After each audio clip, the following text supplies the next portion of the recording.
Então, amigos, vocês ficam às vezes perguntando, né, ali como é que tá, como é que não tá, o que que tem, o que que não tem. A conclusão que eu tenho diagnóstica no momento é assim, uma melhora grande do quadro todo que eu tinha, de dores pelo corpo inteiro, nas pernas, nos pés, nas articulações todas do corpo, eu tinha dor. Agora não tô tendo mais porque tô usando a medicação, porque eu faço o tratamento. A despeito do que muitos acharam aí, disseram, até botaram no meu prontuário que eu tinha abandonado o tratamento. Ele não sabe o inferno que é, as loucuras que a gente faz para conseguir uma receita, para não ficar sem a medicação. Entende? E é complicado, é complicado.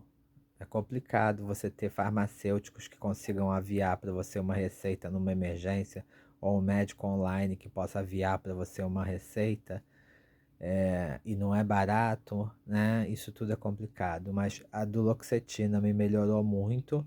Eu não estou sentindo mais, inclusive, as dores que mais estavam me incomodando, que eram nos nervos pélvicos, que estava inclusive me dando dor no pênis e dor no ânus. E eu consegui ter uma melhora grande dessas dores internas que eu estava sentindo, porque eu entendi os processos das dores, o que mais poderia estar causando a dor. E aí eu vi que um dia dessas crises, eu estava constipado e que a duloxetina faz mesmo esse tipo de coisa. Os outros depressivos também faziam ou davam diarreia, dependendo do produto que tomava, né? E assim, eu não parei meu tratamento desde os meus 12 anos, quando eu dei a minha primeira convulsão e eu vomitei a minha alma pela boca várias vezes e pelo nariz. Eu nunca parei meu tratamento. Só que cada um se trata do jeito que quer, da forma que compensa mais, no momento que é possível, porque às vezes você está vivendo uma condição de vida que te impossibilita até o acesso ao tratamento por você não ter estabilidade, paradeiro em um lugar e ter que estar em vários lugares em períodos curtos de tempo, você às vezes não consegue fazer um tratamento. Eu já tive que fugir da minha cidade porque não tive testemunha, não tive apoio, ninguém do meu lado no momento que a chapa estava esquentando. Eu sei o que é ter que fugir e eu não tenho condição mais de fugir. Eu estou aqui sem energia, eu estou aqui com um atestado médico dizendo que eu estou em tratamento. Eu preciso ir daqui lá no alto da serra, fazer a minha carteira da fibromialgia para poder facilitar o reconhecimento dos meus direitos, né? Seja eles quais forem, que eu tenha ou que eu venha a ter daqui para frente, porque as leis estão sempre mudando, né? E a gente tem que acompanhar o andamento das leis. Mas, quando a gente fala de redução de danos, ter conseguido a cannabis era importante para eu, porque eu estava não tomando uma dose máxima de antidepressivo, eu estava tomando uma dose mais alta de canabidiol, e que é um fitoquímico com uma facilidade de metabolismo e eliminação sem danos graves ao organismo, sem a possibilidade de danos ao organismo, porque ou de overdose do paciente, entende? Porque é um fitoquímico, não é uma droga psicoativa, psicodélica, nada parecido como as pessoas acham. É um fitoquímico, e às vezes até os efeitos colaterais que ela causa no paciente são efeitos colaterais desejáveis. Então, tudo precisa saber a dose que você vai usar, a titulação. E como eu estava tomando canabidiol, eu só tomava 60 miligramas de duloxetina e estava dando certo. E é um medicamento muito caro.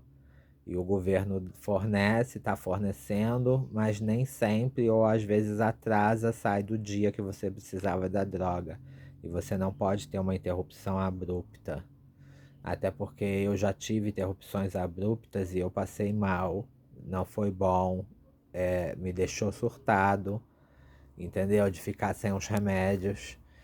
E de modo que eu tomo todo dia em 2 tomadas, porque é de 12 em 12 para mim não ficar hiper agitado, acelerado. E essa aceleração seria boa se não tivesse casada com um estado de fraqueza, que ainda não voltou a minha energia como eu tinha antes. E que eu tomava duloxetina e eu me sentia bem e eu ia fazer as coisas, eu ia trabalhar dentro de casa, ia tentar limpar as coisas pelo menos, e agora não, tá tudo cheio de poeira, até o cabelo. Eu vou cortar para não dar ninho de cobra, de aranha nessa cabeça.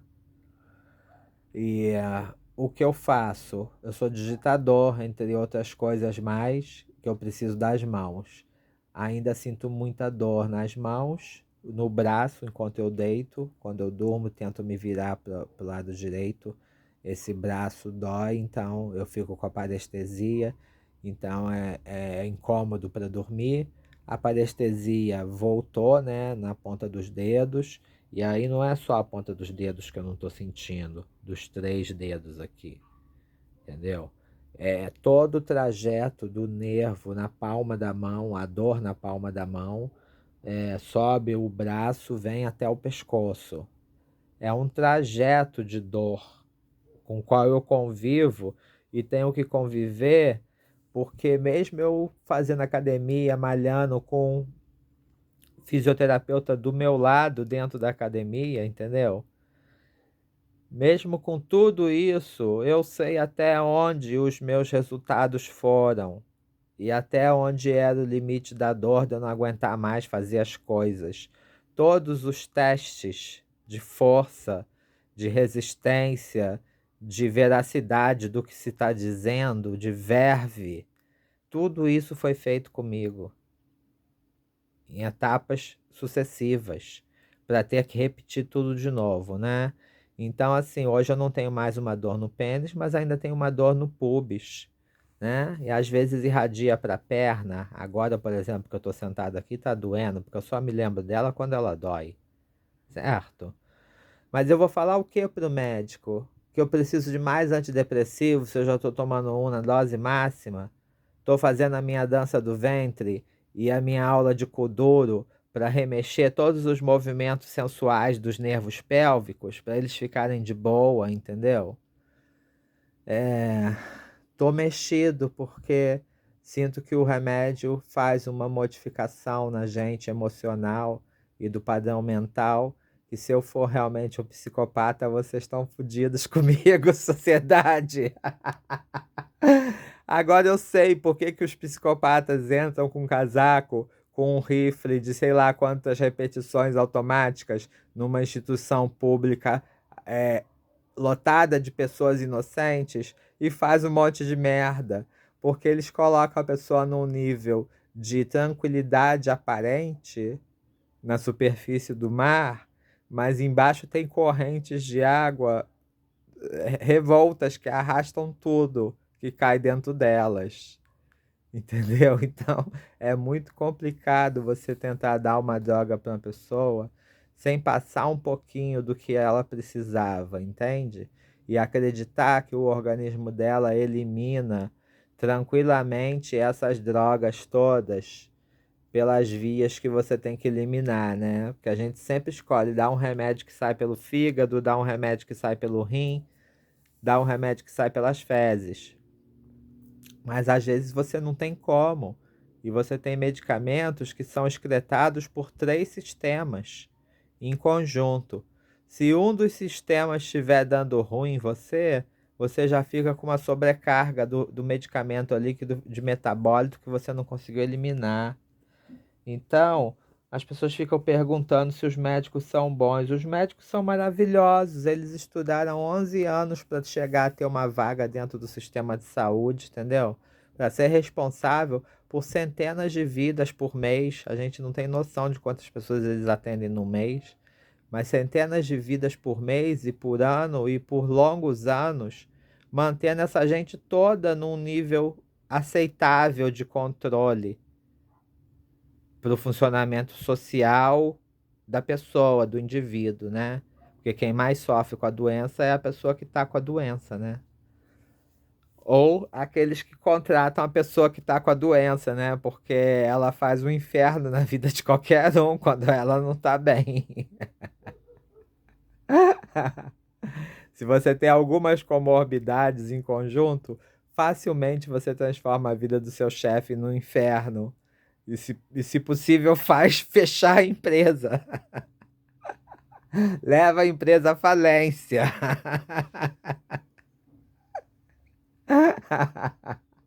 Ai, meu pai. Então, assim, eu tô aqui ainda com a tonteira, sem saber se essas tonteiras são do medicamento, porque assim, eu tô sentindo um gap, que eu não consigo às vezes falar isso para os médicos numa consulta. Eu tô sentindo um gap assim, como quando eu vou mexer a cabeça, é como se a minha caixa craniana fosse e o recheio ficasse um pouco para trás, atrasado. Ou a consciência separasse da cabeça, assim, no momento que aí depois volta. Então dá um gapzinho, dá uma fenda de percepção do meu equilíbrio, e aí dá aquele sustinho, ai, vou cair. E aí eu seguro de novo naquele negócio, no meu bastão de caminhada, que eu tive que voltar a usar. Não é pelas dores no corpo, as dores eu tô excelente. Com exceção do nervo pubiano ali, dos nervos da região pélvica, entendeu? Que responde, e a perna esquerda nesse lado responde um pouco, e inflamo também com frequência. O resto tá tudo bem. Eu não tenho inchações nas pernas, eu não tô tomando vasodilatadores, nem para varizes, para veias, nunca tomei.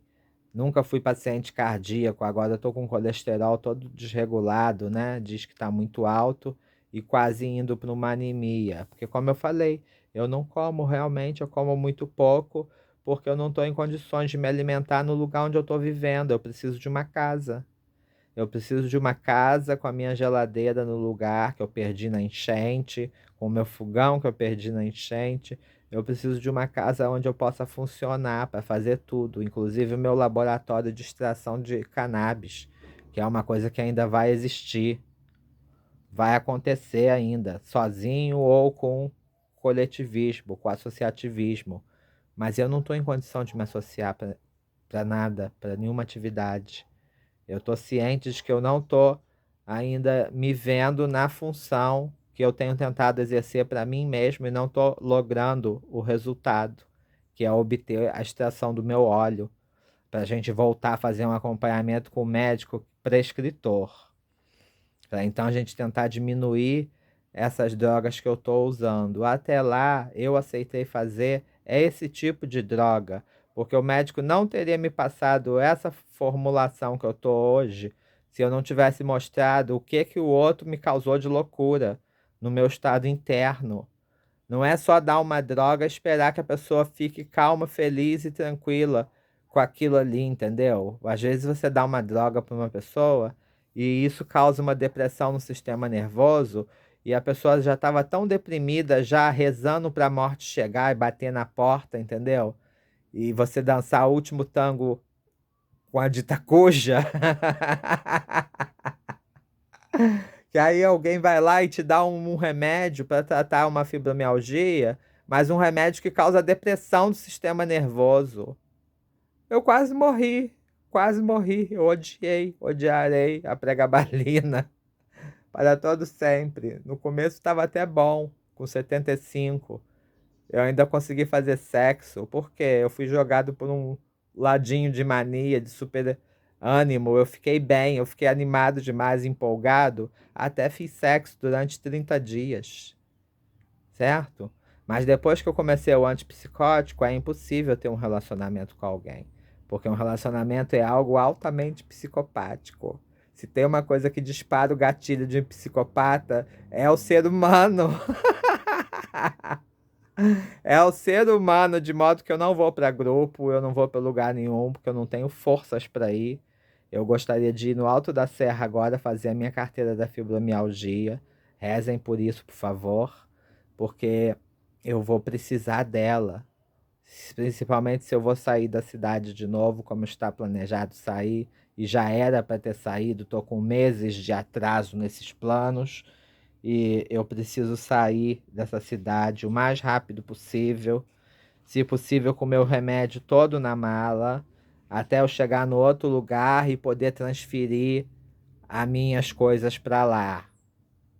Entendeu? Eu já vou até pedir sim para fazer receitas extras para mim e fazer o meu encaminhamento, porque eu não posso ficar nessa tensão em que nada se resolve sem uma casa para morar, entendeu?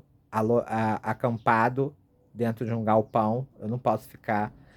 Esgotei a minha sanidade mental de ficar acampado dentro de um galpão, cheio de tentativas de fazer mudas de plantonha que nunca viram planta do tamanho certo, porque não tem luz certa, suficiente.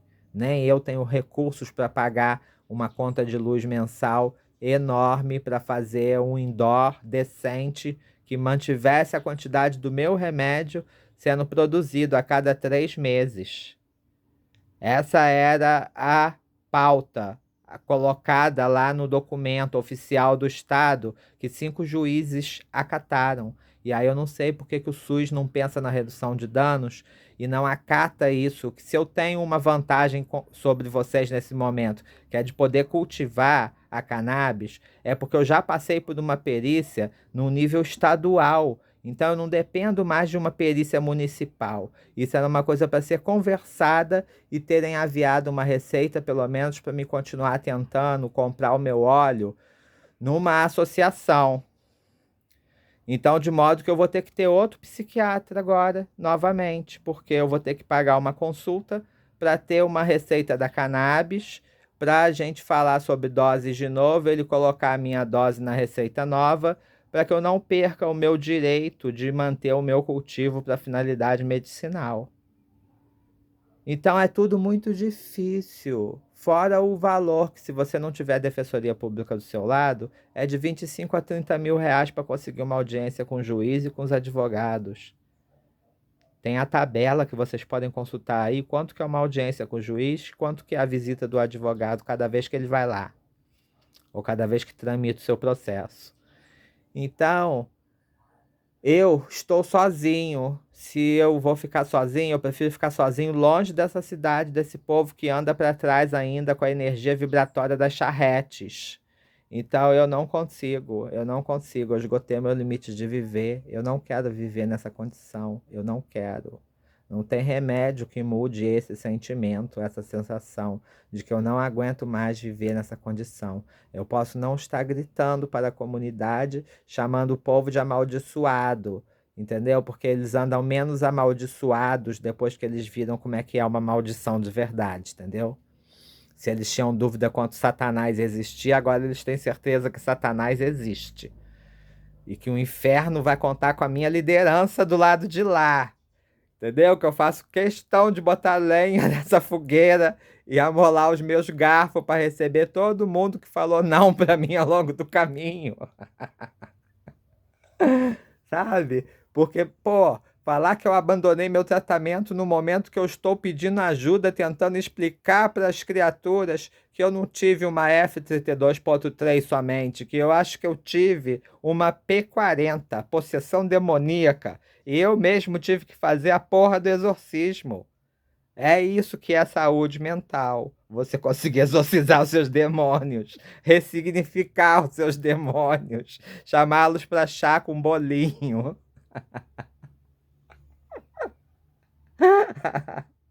Que é o caminho oposto da meditação, não deixar com o bolinho para os seus demônios. Ou eles crescem, né? E você acostuma-se, vira síndrome de Estocolmo, aquilo que te aflige vira um vício, né? E quanto a usar drogas, eu já falei que eu já usei drogas na minha vida e eu fiz a opção, depois que eu virei budista, de não querer ser drogado, nem viver em realidade paralela, nem ter gaps de consciência em movimento, sensopercepção. Seja ela anestesia peniana ou superereção dolorosa, são coisas que eu não quero na minha vida, porque as medicações farmacêuticas fazem tudo isso. Fazem tudo isso. E aí, uma te deixa com depressão, a outra te deixa broxa, aí você vai lá, toma vasodilatadores para aumentar a circulação, óxido nítricos, Sildenafilas, tadalafilas, filas todas que foram remédios criados para tratar problema de coração, entendeu? E aí você toma aquilo e aquilo te dá dor de cabeça, dor nas pernas, dor nas costas. Mas eu já tinha isso tudo sem ter que tomar esse negócio.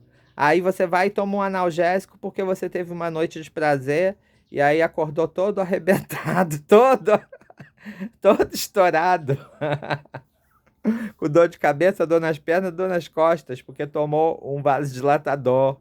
Aí você vai tomar um analgésico, e isso vira um círculo vicioso, infindável. Se você não perceber qual é o medicamento que está te causando o quê.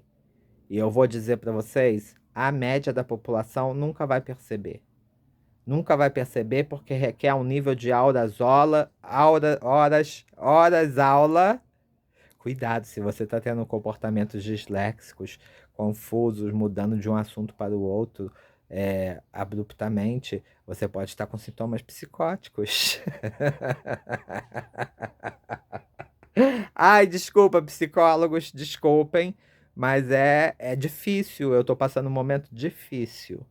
Eu vou voltar a fazer a terapia sim, mas eu preciso escrever. Sabe que eu preciso escrever. Senão eu perco o sentido, a linha do raciocínio e esqueço alguma coisa.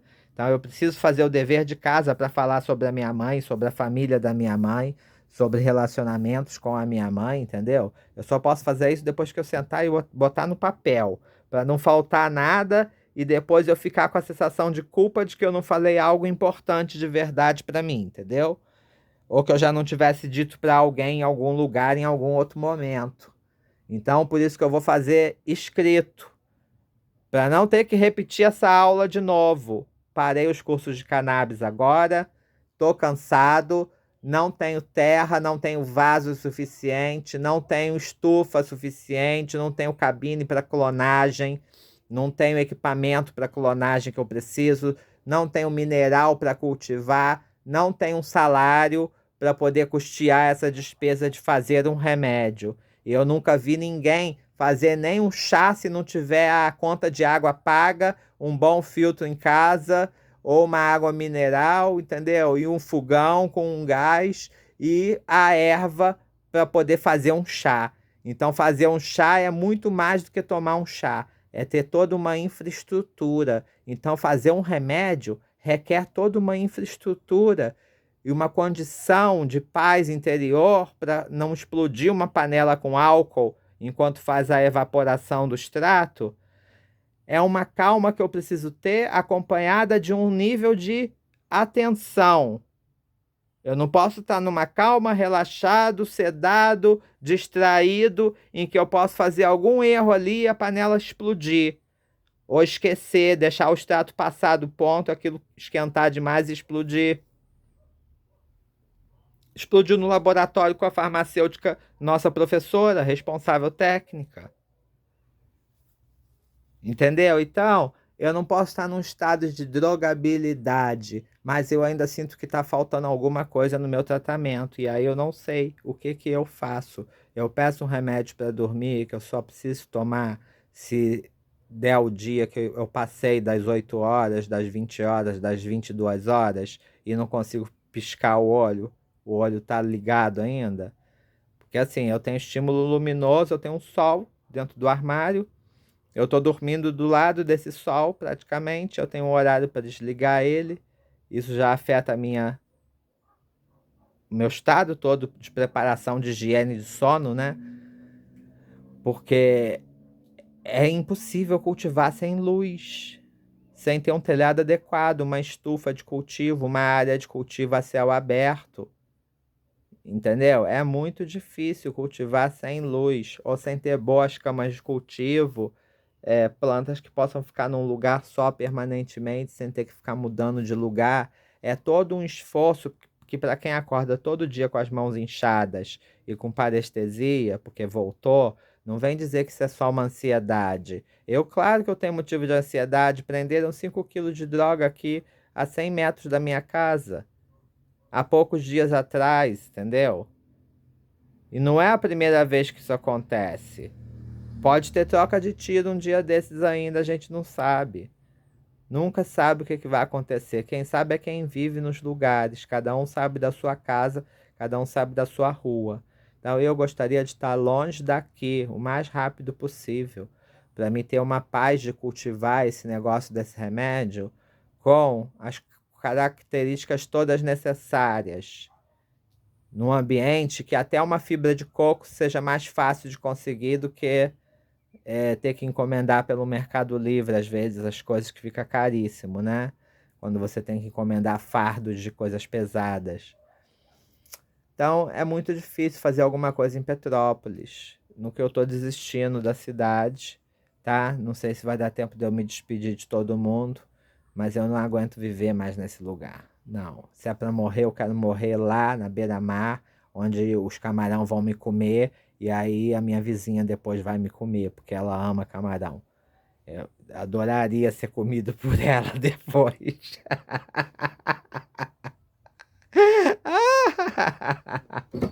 Ai, pessoa psicopática.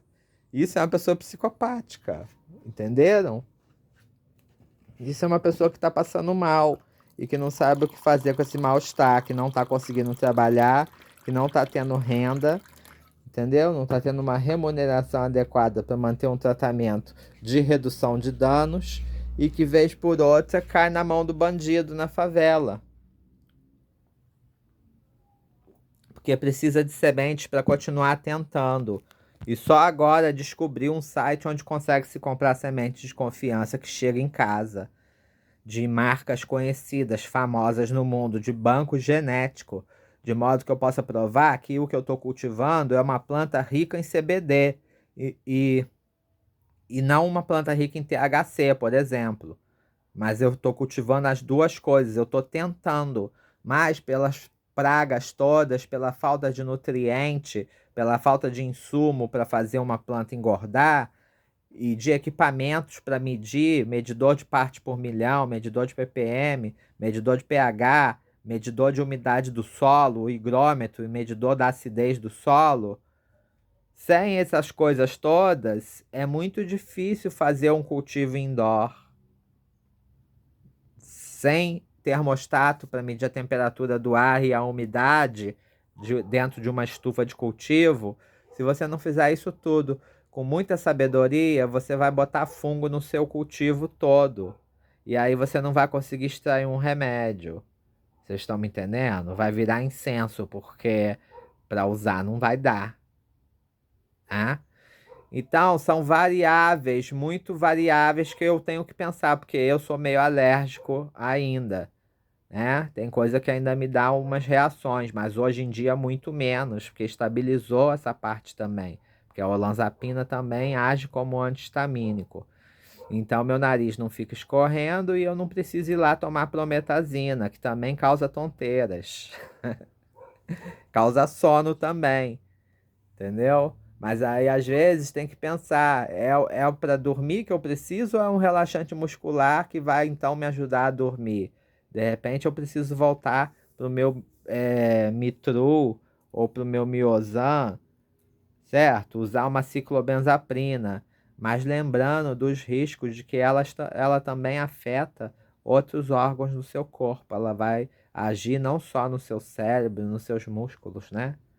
Então, não faça nada sem consultar o seu médico, mas converse tudo que você precisar para você chegar ao melhor resultado. Uma pessoa está tomando uma droga forte, antibiótica, perguntou se ela podia usar uma determinada droga junto, uma substância. Eu falei: olha só, eu estou evitando velórios, tá? Eu estou precisando de menos velório porque esse ano eu já tive o suficiente. Desde o dezembro passado, quando um parente da família aí, o marido da minha prima, levou 20 projéteis sem açúcar para casa. Entendeu? Levou esse sofrimento para a família. 20 projéteis ou 21. Falei: deve ser R$ 1.000 por projétil, pela dívida que ele devia ter no crime. Né? E é isso.